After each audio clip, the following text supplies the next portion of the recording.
Hello guys, welcome to the NG Zone, and today we are going to learn about the estimate and the basic major components of the estimate. Okay, first of all we'll learn what is estimate. Estimate is nothing but the probable cost of a structure which we can find out to be before its construction. Okay, and majorly there are four components of the estimating. First is cost of land, legal expenses, cost of structure and contingencies. Okay, cost of land includes basically the four things. Actual cost of land, हमने वो land कितने रुपए में ख़रीदा है, कि कोई वो ज़मीन है उसकी एग्जैक्ट प्राइस क्या है.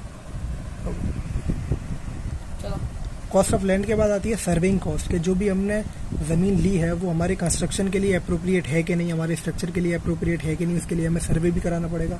तो ज़मीन पर उसकी सॉइल बेरिंग कैपेसिटी पता लगाने के लिए और अदर पैरामीटर्स पता लगाने के लिए उसमें हमें सर्वे कराना पड़ेगा, जो कि सर्वे कॉस्ट आती है. उसके बाद जो हमने कॉस्ट खरीदी है, जो भी हमने लैंड खरीदा है, तो वो किसी ब्रोकर के थ्रू खरीदा होगा तो उस ब्रोकर का चार्जेस भी इंक्लूड होता है. उसके बाद वो ज़मीन अपने नाम कराने के लिए लीगल डॉक्यूमेंटेशन भी कराना होता है, तो लीगल डॉक्यूमेंटेशन भी कॉस्ट ऑफ लैंड में इंक्लूड होगा. उसके बाद जो लीगल एक्सपेंसेस रहेंगे, सारे डॉक्यूमेंट्स कराना पड़ेगा, म्यूनिसिपैलिटी में जाके रजिस्ट्रेशन कराना पड़ेगा, वाटर एक्सपेंसेस लेने पड़ेंगे, ये सारी चीज़ लीगल एक्सपेंसेस में आती हैं. उसके बाद आता है cost of the structure. Cost of the structure में भी वेरियस थिंग्स इंक्लूड होती हैं, जिसमें मटेरियल की कॉस्ट आ जाती है, जितना ही मटेरियल हमारे बिल्डिंग या स्ट्रक्चर में लग रहा है.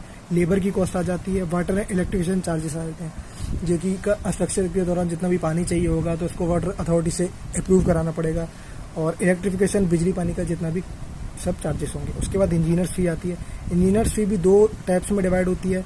एक तो डिज़ाइन एंड प्लानिंग. सबसे पहले तो इंजीनियर्स फीस लेगा डिज़ाइन के अकॉर्डिंग, वो प्लानिंग करके देगा और वो स्ट्रक्चर डिज़ाइन बना के देगा. उसके बाद सुपरविजन की भी कॉस्ट अलग चली जाती है.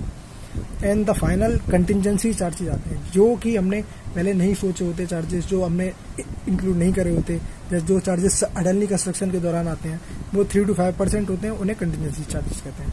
तो बेसिकली एस्टीमेट ऐसा नहीं कि डायरेक्ट कोई भी ज़मीन ली और मकान बना दिया. सबसे पहले उसकी एस्टिमेट करने करते हैं, प्रोबेबल कॉस्ट ये सब पता लगानी पड़ती है, और मेजरली ये 4 पैरामीटर्स होते हैं, ये 4 कंपोनेंट होते हैं जिससे मिलके एस्टिमेशन जिसमें इंक्लूड होता है. Thank you.